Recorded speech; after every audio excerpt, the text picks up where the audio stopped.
one day, this nation will rise up and live out the true meaning of its creed. We hold these truths to be self-evident, that all men are created equal. I have a dream.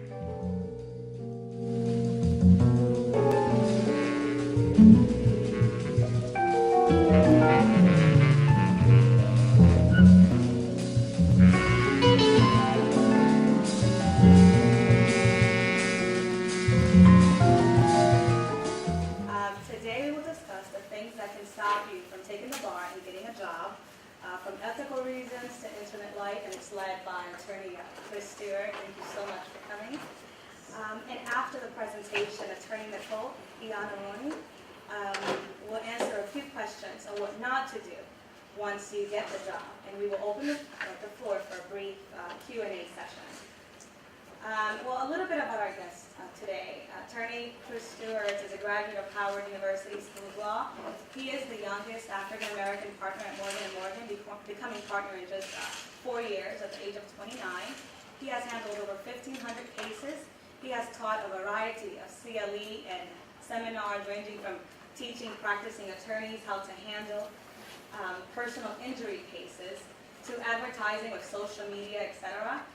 Mr. Stewart traveled with famed actor Bill Cosby as a motivational speaker, and he was featured on ABC's Nightline and Dateline. He was also a finalist for Atlanta's Power 30 Under 30 and was selected as a 2010 and 2011 Rising Star Super Lawyer for the state of Georgia.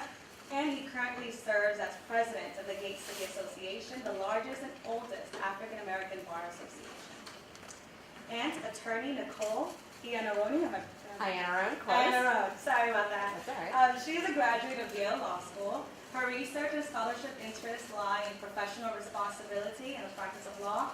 Her practice has focused on professional liability cases concerning attorneys and accountants, and she's often called to counsel attorneys and law firms in all aspects of professional liability matters, including disciplinary inquiries, investigatory subpoenas, and ethics questions. She is currently the co-chair of the Atlanta Bar's Reputation and Public Trust Committee.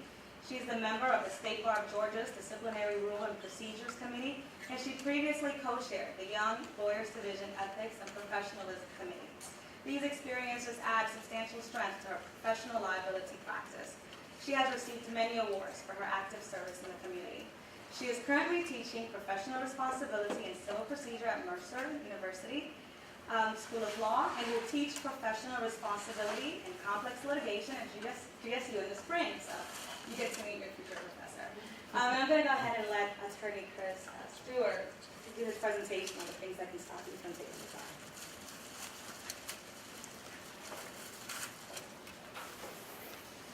All right. First, good afternoon. I just put together a brief PowerPoint presentation that I use when I go to a lot of the different law schools and even colleges now to talk about a big issue that wasn't really an issue during my time period while I was in law school, but right now it's a big issue that all of you are facing, which largely is your internet life. And getting to that, the first question I ask is being a lawyer a job? And also I'm going to be just pointing at somebody and getting into my old teaching situations. Is getting a lawyer a job? It's a lifestyle. Okay. Is getting a lawyer a job? Yes. Okay. Do you agree that being a lawyer is a job? Yes. Okay. And there we go. Being a lawyer is a profession, which is very different than a job. And the reason that I make that distinction is a job is pretty easy to get. Any of us can go apply somewhere and we got the job. A profession is something that you go through all this training for. You're immediately, all of y'all are going to be so respected in your communities as soon as you become a lawyer. That's why when you meet a lawyer, the first thing that you feel is a little fear and a little standoffishness, because you know that person has power. Some of us abuse it. A lot of us abuse it. But you have power. It's a profession. Just like doctors. The first thing that people always say on TV is, what do you want to be? A doctor, lawyer, And that's pretty much it. I mean, doctors and lawyers. You go talk to kids, what do you want to be? Oh, I want to be a doctor. I want to be a lawyer. It's a profession. And with that profession comes huge responsibility that starts right now in law school. A lot of us want to just live our life, do whatever we want to do, but you're already training for this profession, which is why the state bar comes down so hard on you when you screw up. Your internet life. Once you turn on your laptop, don't turn off your brain.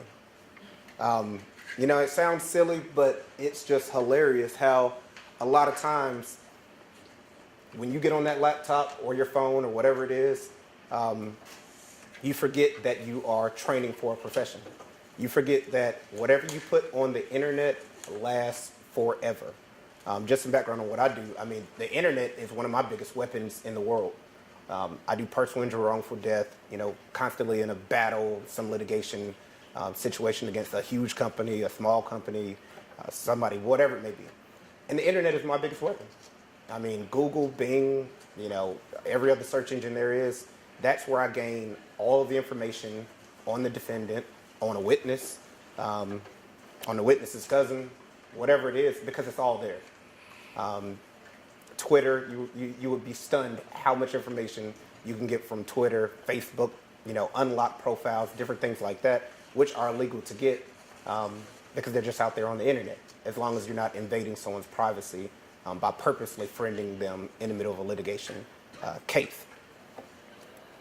There's an article online that gives 12 really good steps, and all of this is in the packet that's out there. And you would be surprised how many people, first of all, I'm sure there's people in here that smoke weed. Yeah, I heard a little giggle. And then the rest of you, no, not me, no, okay. Yeah, you'd be surprised how many people post a picture on Facebook taking a bong hit or what a weed one or something just somewhere in a picture or a friend behind you holding it up and, you know, I mean, guys, that's on your page or it's been tagged to you and it's illegal.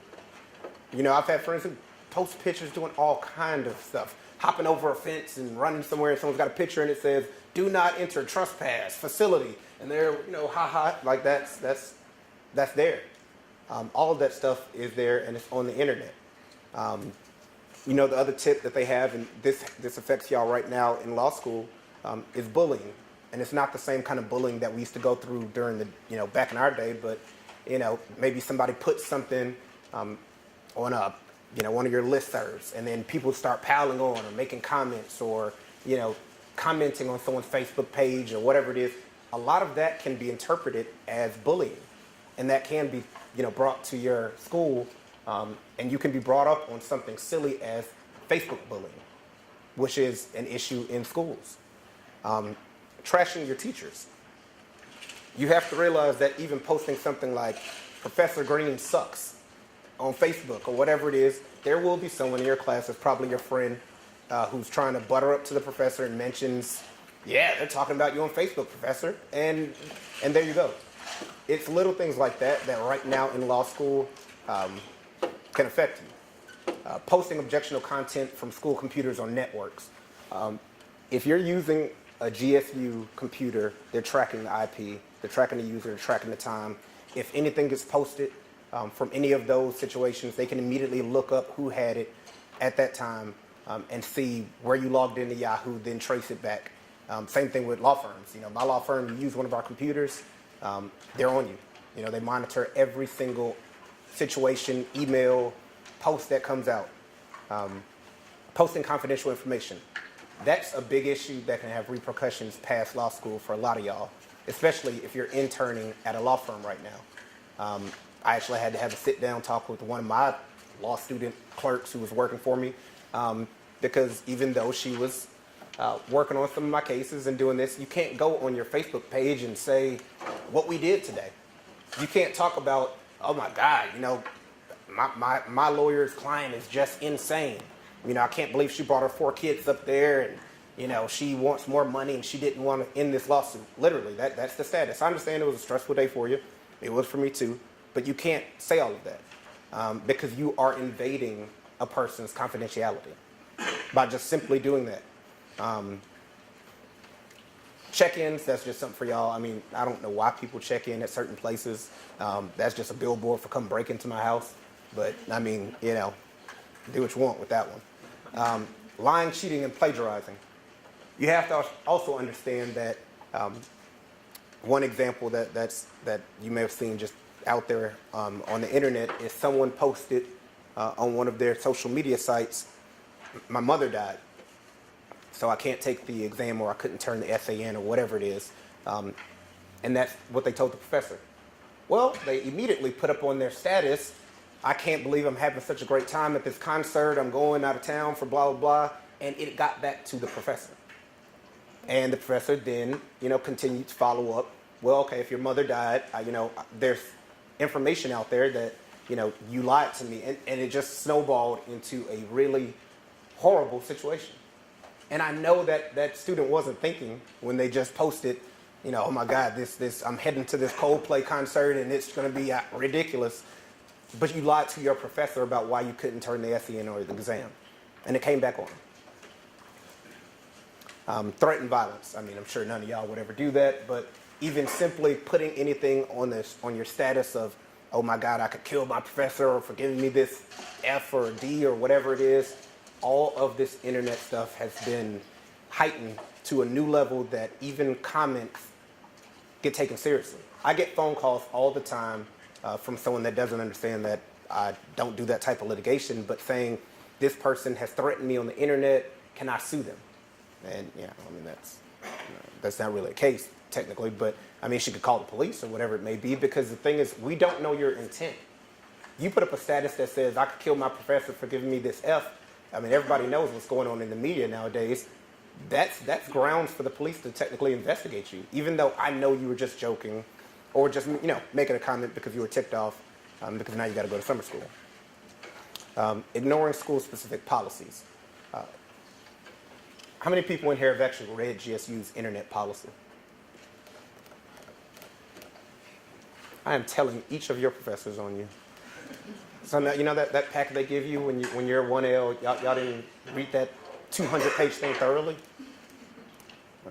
And I bet y'all click on agree whenever y'all just see something real quick without scrolling through. I mean, I know I do. I don't read all that crap. But, you know, the point is, GSU, just like some other schools, has specific policies for their internet, for different things, even for how you display yourself, because you're all a reflection of GSU. There's another story out there where a Catholic school, had a specific policy where certain things you do with your image, you reflect their school. A student did something, not even anything outrageous, but was able to be disciplined and suspended because of that catch in their school policy. That though you didn't mention the name of the school, you did something that reflected bad on the image of the school, and they got suspended. Unprofessional public profiles. Once again, like I said, that's going back to the pictures that people put up. I'm going to go into that more in depth in a second, but unprofessional profile public pictures. If you're coming to Morgan & Morgan or Harper Walden or King and Spalding or wherever it is, and your public profile pic is, you know, something that you probably don't want people to see, or you drunk, passed out, and someone's pointing over you laughing, probably just not the profile pic that you want up when you're going for the interview. Never rely on your privacy settings 100%. That's a catch, because Facebook, you have to understand, they're always in constant litigation over their websites, over, you know, what information they give out, what information they're secretly selling to all of those little ad companies that you guys use, Farmville and all that, you know, all that stuff that's on Facebook, they're selling information. That's why Farmville and all those, they could care about how you make an internet farm. They just want your information. So they're buying all of that. And so they're always in litigation over that stuff. And your privacy settings need to be, first of all, at the top strength. I do not understand why someone will have an open Facebook page. Unless you're a singer, entertainer, rapper, somebody who wants to model, someone who wants people to look at them. But, I mean, why have a loose Facebook page? That's your private world, your private information. Lock it. Lock it for your friends. I mean, that's what friend approval is for. but you want your privacy settings at 100%. And the last one was just never post emotionally. I always say don't post while drinking, but don't post emotionally while you're in school, even while you're practicing attorney, because if I lose a trial and I'm ticked off, I could post a lot of different things, but I, put my phone away and stay away from that. How does internet life affect your future job prospects? Honestly, I don't know who you are, so where else am I going to find the information when we're hiring? When we hire constantly. We're always hiring new attorneys. We don't know who you are, literally. I mean, you sent me a resume that A, could be fake, you could be making it up. I don't know you, so I'm going to Google you, or I'm going to have our IT department Google you. So what is out there is a very serious situation.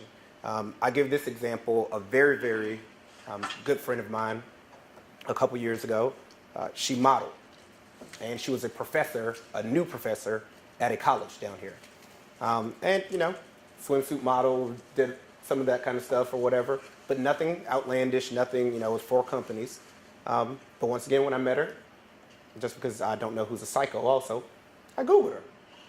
And one of the hits that popped up went to a Las Vegas website that was for escorts. And she was on the front with her name a little bit under it.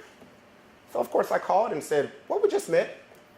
Don't know you that well, but I think we have different lifestyle choices. And she proceeded to ask me what happened. I sent her to the website while we were on the phone, and she busted out crying and immediately hired me as her lawyer. Come to find out, I called the company the next day and get the owner on the phone after immediately, once again, using that power thing. I'm a lawyer. He got on the phone, and I said, my client is represented on your website.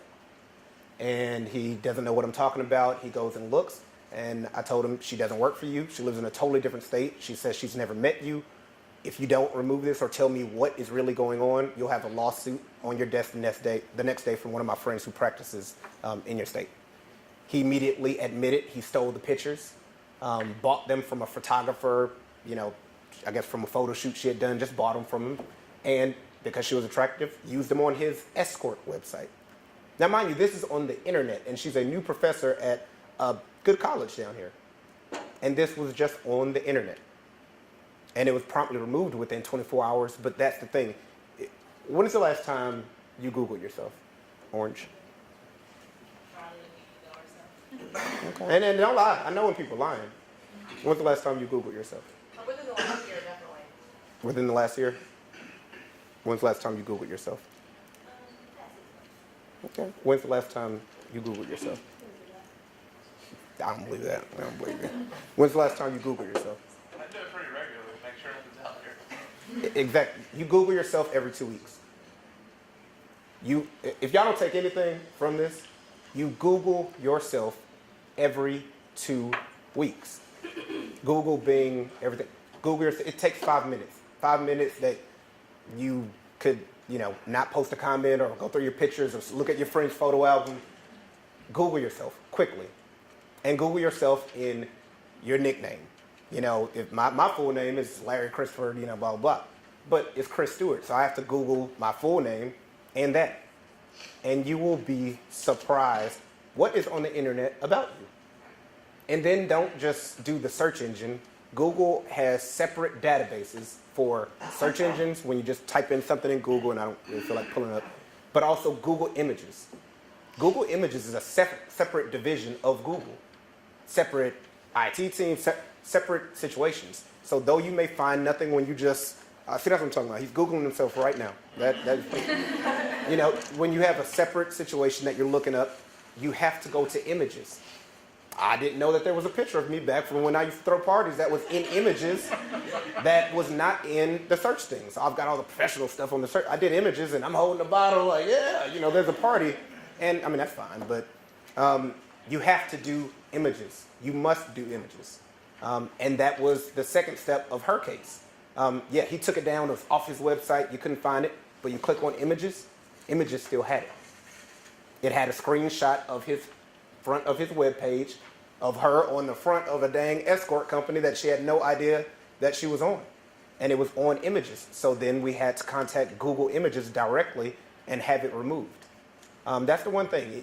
Things are on the internet, but they're not on permanently because the internet is run by companies that have to abide by rules, by federal regulations. So we contacted Google Images, and they removed it. It's right at the bottom of Google. It says if you ever find any improper images of yourself, send this email. It takes a few months. It takes maybe 2 months or so for them to actually feel like doing it. But they'll remove stuff from the internet if you disagree with it. If it's copyright infringement, which was the case that I made. So Google yourself every 2 weeks. Every 6 months or within the last year, guys, that's the one point just take from this situation. Because the thing is, you don't know what's out there. And the way that the internet works is, you all know, if I mention, hey, guys, I'm going to a big house party and there was drugs everywhere, and I was with my friend, blah, blah, blah. And that search term is in there, and I put your full name in whatever, blog it is. Your name's going to pop up in my blog from being at that crazy party or you robbing the bank or whatever it is, because I mentioned you in a blog, and now those data terms are in there. So just watch that. Once again, these are just some, we call it Facebook fools. I'm not even going to start with some of the stories that we encounter at my law firm with people. Actually, I am going to encounter one because that case is closed and it's settled. We had a huge case, multi-million-dollar injury case. And, we taken them at face value. This was actually the jumping point for why my law firm became so obsessed with this whole topic matter. Big multi-million-dollar case.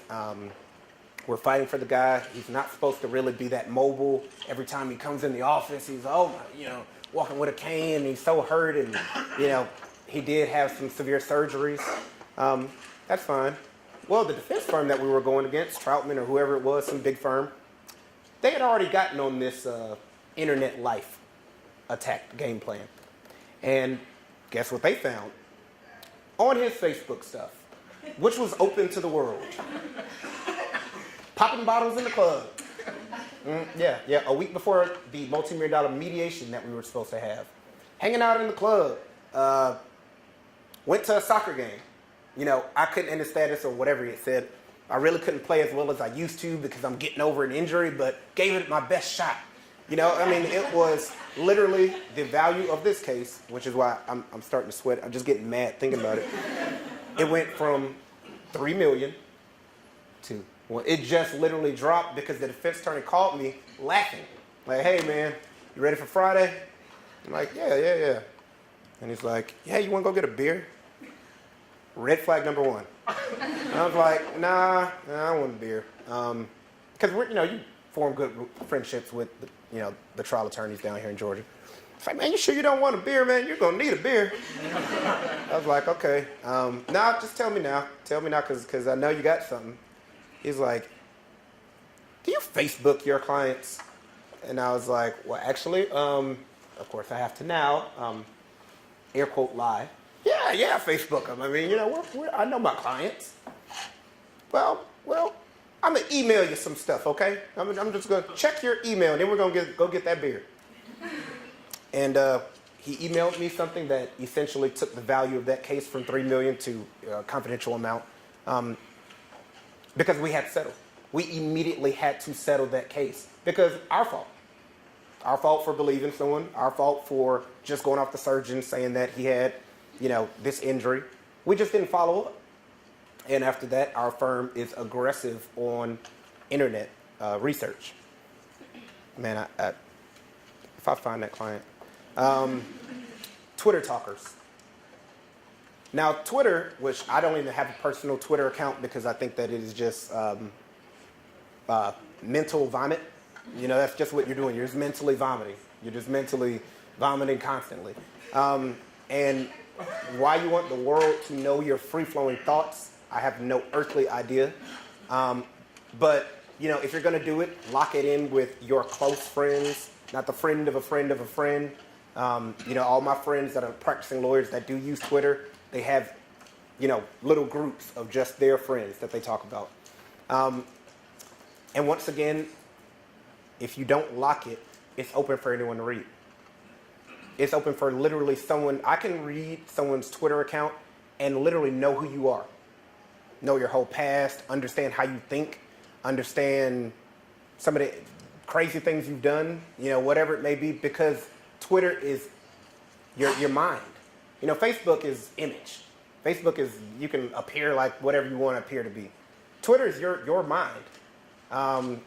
So I don't want anyone digging around in my mind, but why you want someone to dig around in your mind just astounds me. So lock it. Of course, everybody's not, y'all ain't gonna go cancel your Twitter pages. Just lock it. Make sure that it's private, and do not accept someone you don't know. You accept someone you don't know, you really don't know their intentions. Same thing with Facebook. Of course, you want to have 4,000 friends or 5,000 friends or whatever it is. But if you don't know them, or as I call it, 3 degrees of separation, you could be a friend of a friend. And if I've met you at least, like, okay, that's fine. I'm not going to have, where we have to have a best friend relationship for me to add you. But do 2 degrees of separation. You must know a friend of a friend, and your mutual friends will pop up, which once again came from a lawsuit, case of invasion of privacy, where you see the mutual friends, because it avoids stalking. So, just clean that one up a little bit. LinkedIn liars. The first thing, I could say I'm the dean at Harvard on LinkedIn, and tell you I had this job and break it down and describe it. But what law firms do is we look at LinkedIn also just to see what your professional world or profile is looking like. And if you're lying on LinkedIn about what you did or what you do as a law student, what internship you have, I'll just make a quick phone call to the lawyer that you said you worked for and wrote all his briefs and saved his career, and ask him, did this person work for you while they were at Georgia State? And, get the information there. So keep LinkedIn just like your resume. Clean, accurate. You can clean it up with some terms. If you did internet research, you could say you were a technology genius or associate or whatever it may be, but keep it clean and keep it accurate on LinkedIn, because LinkedIn is a walking resume. MySpace cadets. I don't even have MySpace either, but MySpace, the reason people left MySpace for Facebook and all of that was because MySpace does not have the security levels that Facebook and all of the other things have. So that's one of the reasons that, MySpace just isn't as secure, period. Maybe they're cleaning up now, but make sure that your MySpace along, even if you have an old profile, which some of our lawyers or some different people will go back and clean up their old crazy college days MySpace account, that though they're nothing like that anymore, they got some pretty wild stuff on their old MySpace account. Or you just email MySpace and ask them to delete it. Once again, they're not going to want to do it, but email them multiple times. Blog insanity. That is from a talk that I had at, God, what college was that? Another college that I was giving this speech at, and I didn't do it for this one because a professor's not in charge, but I normally ask them to send me a roll of the students. And then I just, will give an example of what I can dig up. And what I dug up on one student was actually cause for major concern, where we actually had to meet with that student and talk to them, because she had a blog out there that was extremely violent, and mentioned some stuff that I know she had went through in her past, but it was just something that was not something that you would want out there blog-wise, with the level of violence and different things that she was talking about from years ago. And we talked to her, sweet girl. She didn't know it was still out there. She said she wrote it senior year of high school, didn't know it was still floating out there, but it was. You had to kind of get a little tricky to get to it, but it was out there. And, she cleaned that up. And I'll be brief. I just like that picture. But, because that's what's happening out there. The internet is a whole different world. People are always looking. And I'm not saying you have to change who you are, or, you can't do what you want to do. But like I said, it's just a choice. You don't have to be a lawyer. You really don't. You can just have a regular job. You can do whatever you want. But with this position comes an amount of serious responsibility. And you're training for it right now. 2 brief points, and then the professor shall give her presentation. One thing that affected a very good friend of mine is a DUI. What y'all don't realize right now is if you get a DUI, you can't sit for the bar until that thing, the disposition has been resolved, which in Fulton County will take years for them to even reach you, especially if you're going to fight it for trial. That means if you're a 3-0, you get a DUI right now, just one, till the disposition, which will probably take you a year to get to trial if you want to fight it. Got to hire a lawyer. My friends that are DUI defense attorneys are going to like keep pushing it away or fighting it. The DA is going to be busy. You cannot sit for the bar. My friend right now still has not sat for the bar, and it's been 2 years. From one stupid mistake she made leaving the party. And she still can't sit for the bar, and she, you know, it's just a really, really sad situation because she did very well in law school. And she's just waiting. And the sad thing is, with Georgia, even when you sit for it, you still have to go through all of the crap to explain what happened, why you did it, you know, all of that. And it's just a big deal. And that's, if you're going to take 2 points, that's the other one. Just be careful. I mean, I know it sounds stupid. I mean, I'm probably barely older than, you know, some of you guys. But, dude, take a taxi, even though Atlanta has, like, 5 taxis. You know, take a taxi. Have a designated driver. Or just be smart about what you're doing because, once again, law school just has some serious repercussions. The last one, credit cards, bad debt, bankruptcy, pitfalls for the future. Relevant conduct that requires further investigation before being allowed for the bar admission. And I'm quoting, you know, literally bar examiner language. Neglect of financial responsibility. That means credit card debt. You know, that's stuff they look at. And we all have credit cards, things like that. But if you don't pay those bills and you go into serious collections or, you know, that stuff has a role that you may not even realize that comes back when you're trying to pass the bar or even sit for the bar. Because the packet that you guys got to fill out to become a lawyer, I have nightmares even about what I had to fill out. You know, what was my high school coach's middle names, brother's uncle. I mean, it's stuff that you just don't even understand right now how serious Georgia is. And Georgia is one of the strictest states on professional responsibility, trying to sit for the bar, getting past all of that stuff. That's pretty much generally, you know, the topic matter that I want to talk about. We can talk and just answer questions back and forth, but I do want the professor to chat with you guys. So Chris raised a lot of really good points, and one of the things we always start in my class, some of you have had my professional responsibility class, and those who come in, one of the things you'll hear is we talk a lot about bar admissions. I always say, go take a look at the Board of Bar Examiners website because they'll let you know what they want to know for the character and fitness exam. It is a lot of things that you don't think about. But to take it back to a different point, okay, you get one DUI. You have a lot of credit card debt. You missed a bunch of payments. Why in the world does the bar care about that? Well, Chris told you that we're professionals. We're in a different situation as attorneys. We're out there representing clients. And so the bar wants to make sure that if we're going to say you can be a lawyer, you can be a professional, that you have the type of skills, you have the right type of responsibility, we can trust you. One DUI, does that mean the end of everything? No. But lawyers, we know, have a greater risk for substance abuse than anyone else. So if you have one DUI in law school, what is it going to mean 10 years from now when you've got a heavy caseload, you have 1,500 cases, you decide I'm really stressed out, I need to go get a couple of drinks.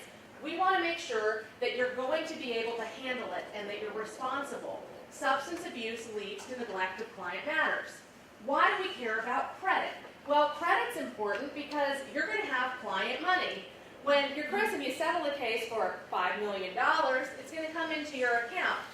I don't know about you, but $5 million is a lot of money. It's in my account. What do you mean? I've got this extra debt over here. I'm just going to borrow it. I promise I'm going to put it back. Not a big deal. Well, that gets us into problems too. So if you can't handle your credit now, that could be an issue in sitting for the bar exam. We want to look at these things early to make sure that you're not tempted later on, or there's not something that's going to hurt you and specifically hurt a client. That's who we're trying to protect. So that's the bar exam piece. That seems pretty simple. You know, don't get a DUI. If you've had a single drink, take a cab, have a friend who isn't drinking, drive you home. Particularly for women, it's the legal limit. If we just have one drink, We can be over the limit. You may think you're fine, and you're not, so be careful. Okay, that's the bar piece. Well, let's say you get past that. You're smart, you don't get a DUI, you've done a really good job with your credit, maybe you have 1 or 2 late payments, but nothing major. You're also going to need to get a job, and your employers want to know a lot about you. What are the things that they want to know? Are you trustworthy? Are you going to present a good face for the employer? There is a trend now, and I don't know if you guys have heard about this. Some employers, I haven't heard about it from law firms, I've heard about it from others, will say, okay, you've got a Facebook page, I'm really interested in hiring you. Why don't you sign into Facebook right now? I'd like to review your page. What in the world do you do when you're sitting there? Do you say no? Because you say no, you're not going to get a job. You say yes, you're sitting there like, oh no, what in the world is on my page? What are they going to look at? Are they going to like it? Are they not going to like it? How many of you have Facebook pages? Everybody, pretty much. How many of you have up to 100 friends? 200, 300, 400, over 1,000? At least one. Can you name all 1,000 of your friends? What in the world are they saying about you? What pictures are they putting up of you? I think it's just as important to know what you're putting out there as what your friends are putting out there. If I see that you've got a crazy friend who's talking about going out and getting drunk every weekend, even if they don't mention you, I may think, well, this person associates with people that I think are a little bit unsavory, and that implicates you as well. Same with photos. You can ask your friends to take stuff down. They don't have to do it. They might be nice and take down a photo that they've tagged you in. So use common sense when someone's taking a picture of you if you're out. This one sounds crazy, but it's pretty simple. If you have a drink in your hand and someone's taking a picture, put it behind your back. As an easy fix to, I'm not going to have a bunch of pictures out there where it looks like I'm a big drunk and big partier. You can prevent that pretty simply. The other thing that you need to be careful about is even innocuous things that you say. Right now, how many of us have friends who are posting about either the DNC or the RNC and the election? And it's probably pretty annoying, no matter what side you're on. I know my friends are posting things that are driving me insane. I read it and I go, oh, I really want to say something. They're so uninformed about what's going on. They haven't thought about all these things. They're totally wrong. Yeah, I could go out and I could say something. But then I might get into a fight with them, and there's going to be a big, long, permanent record of everything I say. I know pretty well who my friends are on Facebook. I don't know who the friends of my friends are and who might be seeing what I post out there. So before I post anything, I really think, would I want my mother, my grandmother, a potential employer to see this? And so think before you post. Even if someone's done something that makes you really mad and you think they're so wrong, I can prove that they're right immediately, really think about it, especially from the employer point of view. Everybody has a right to talk about their political beliefs. And there's 2 ways to sort of look at this. I'll tell you my view on it. Y'all can have your own personal view, of course. But for political posts, let's say an employer is able to find my political beliefs, and theirs are different than mine. Without telling me why, they might just look at it and say, you know what, I'm not going to give her a job. It would be difficult to work with someone whose beliefs are so different than mine. You might not want to work for that company or that individual if you're going to conflict on political views. Or you might be someone who can just sit back and not raise it at all. So maybe you're foreclosing a job opportunity by putting something out there, even that's innocuous. Absolutely a personal choice, but it's something that you need to think about before you put it there, because you may not be able to get it back. So now's the time to clean up your Facebook pages. Go and see what's out there, see what's on your wall, set your settings so your friends can't tag you without your permission. Yeah, your name is probably still going to be on the post, but it's not going to show up on your wall or on your page. The Facebook settings change all the time, and they'll just keep reverting you to something that's maybe not what you want. So make sure you know what's out there, what is allowed to be released. That's my main mother may I, lecture of the right things to do. Do y'all have questions for either of us about either things that we have seen that people do that are perhaps not the best, or just in general bar admissions? Am I really not going to be able to take the bar if I have credit card debt of $5, that type of thing? Yes, sir. Yes.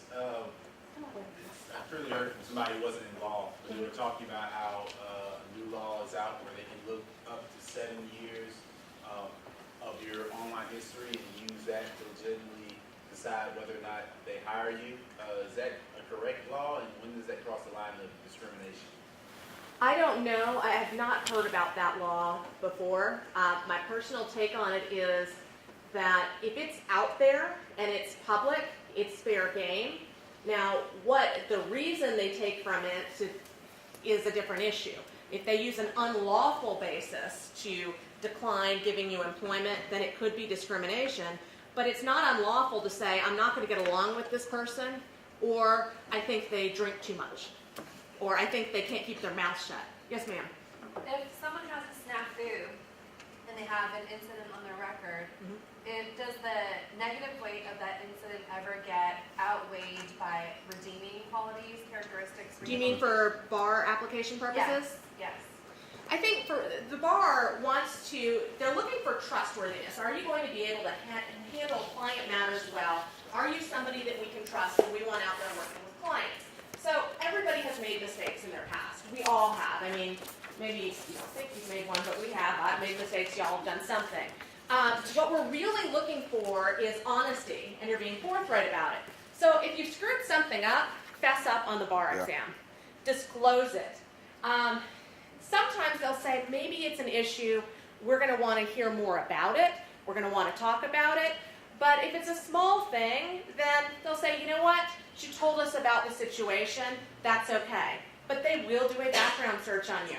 And if there is something that you did not disclose, then it's a problem, because you're lying. Yep. You're not trustworthy if you're lying. Something that I know you hear from Dean Sobelson his first years is, go back, look at your Georgia State application, and if there is information we asked you for, and you didn't give it to us when you applied to law school, if it's something that you also have to disclose on the bar application, which is why I tell people to go look at it, the bar's not going to be happy when you say, yes, I had this mistake, I'm disclosing it now. Then they'll ask, did you tell your law school about it? And you say no. Better to fess up now, go back to Georgia State if you need to, and say, whoops, I forgot about something, I think you need to know about it. Unless it's really, really, really serious, they're probably not going to revoke your admission. But they need to know so it's not seen as you're trying to hide it just to get into law school. And look at this handout. This is directly, it's all over there, directly from the Comprehensive Guide to Bar Admissions Requirements, updated 2012. I purposely pulled page 2 for that reason because, look, we all screw up. I mean, we all, who's been arrested in here? Raise your hand. Okay, yeah, I didn't think anybody would do that. But, you know, you screw up. I mean, you're young, you're doing things, whatever. But they do have factors that they take into account.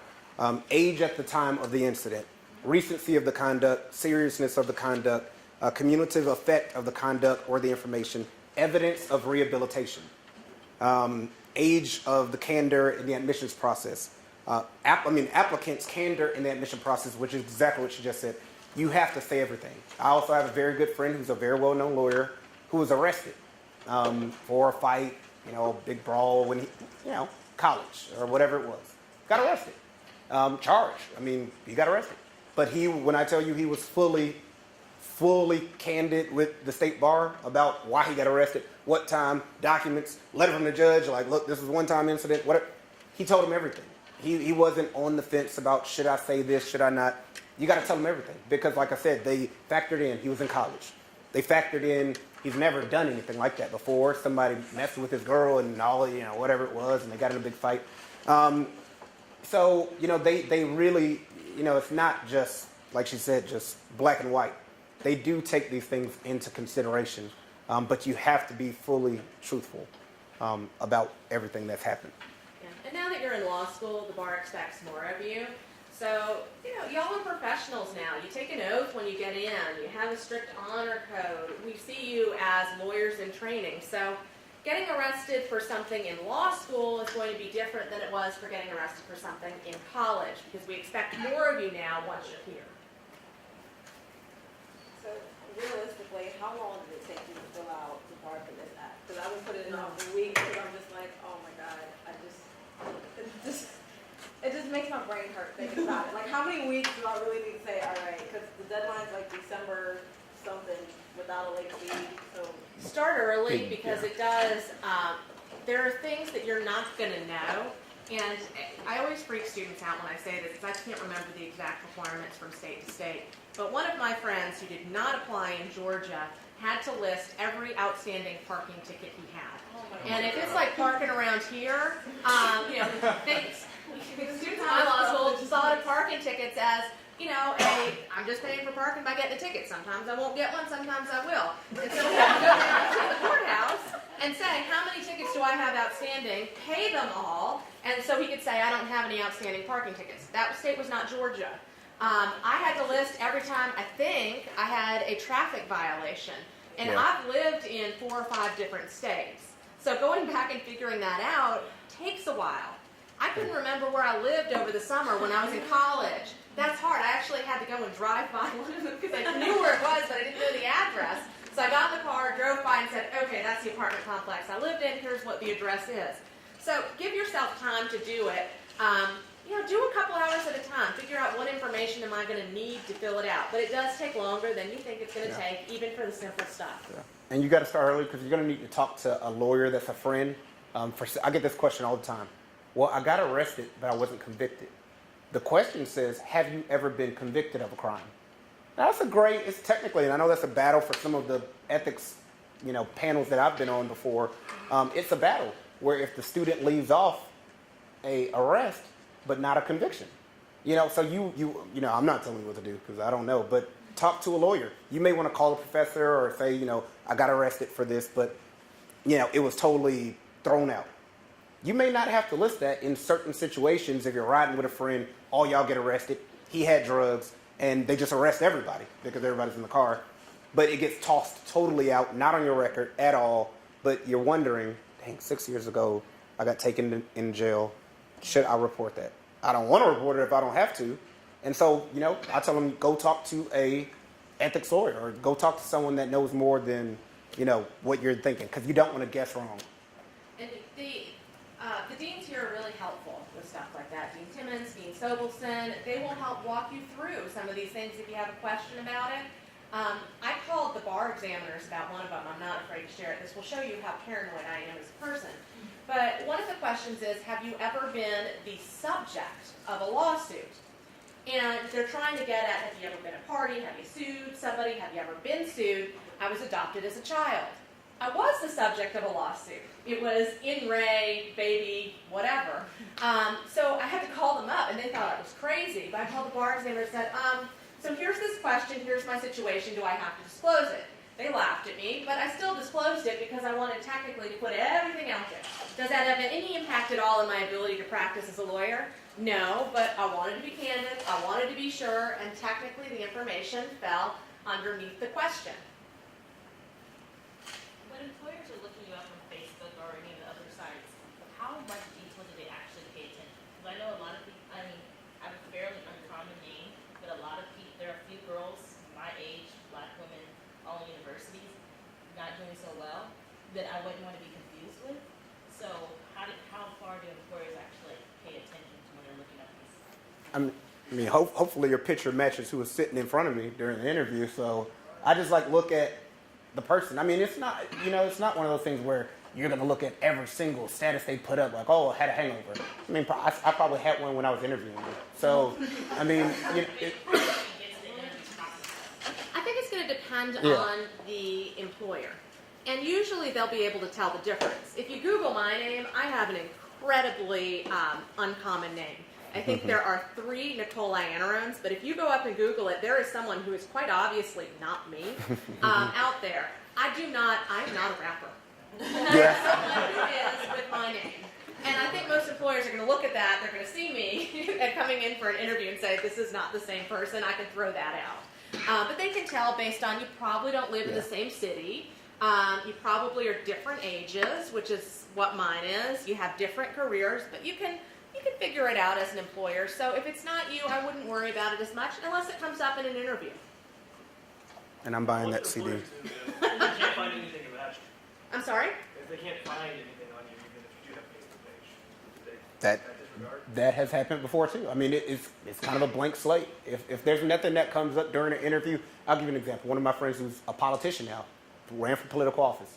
She had all kind of fun, great party pics up. She went through her Facebook. And here's the thing, you don't have to destroy your life. All she did was downloaded each picture on her laptop. She ran for office. She got the position she wanted. She did this, she did, and then she put some of them back up. But I mean, literally, and she would call me, Chris, research me. And I'd go up and I was like, hey, can't really find anything. I used to be able to find all kind of crazy stuff about you. And, I told her a couple pictures that were in miscellaneous places. And she cleaned it all up before she got out there, in the world, in the spotlight, where professional investigators are going to look you up. But she still saved everything.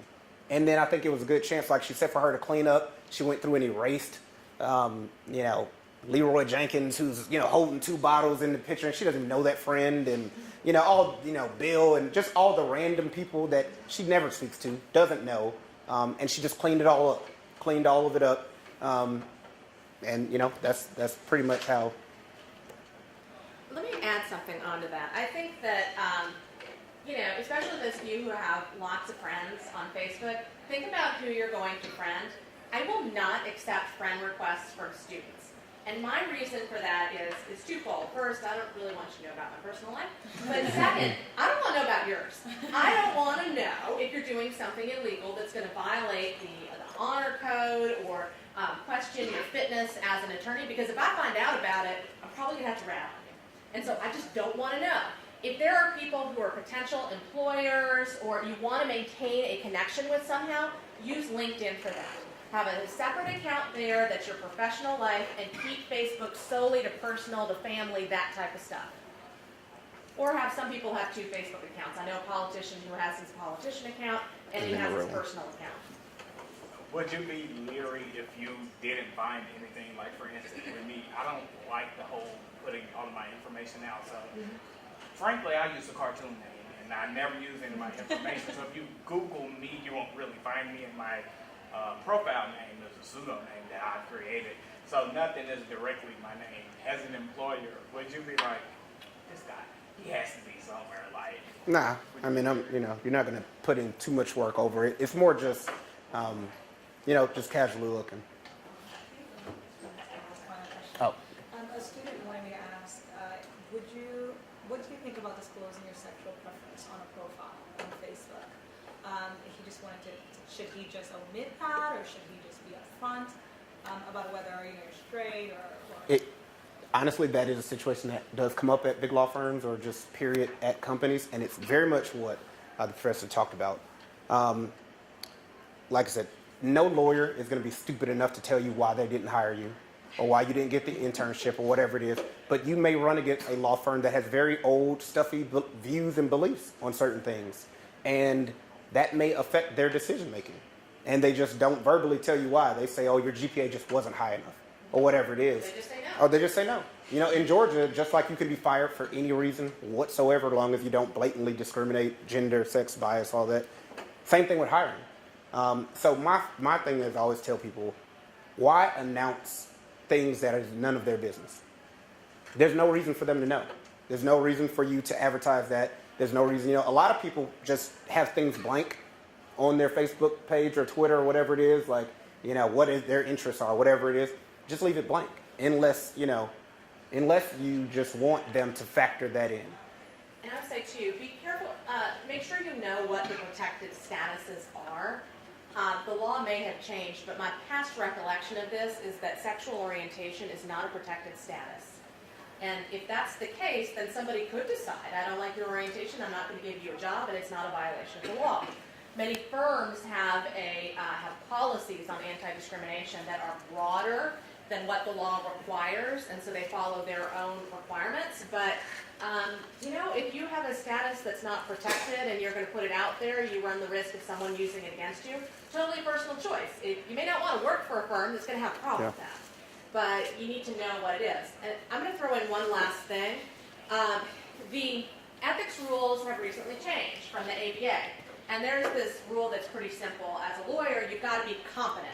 And it makes a lot of sense. And you got to know the law, you have to do research, you've got to work hard. But one of the things that we just added into the comments that describe what competence is that you have to be familiar with the benefits and detriments of new technology. So even if you don't use Facebook or Twitter or any of this stuff, or email, and maybe there's people who don't use email at all, but you need to know about the technology even if you don't use it. And I think that means knowing what the impact is for you personally, as well as the impact for your clients, as Chris does for his. Okay. Well, we just want to thank you guys so much for taking time to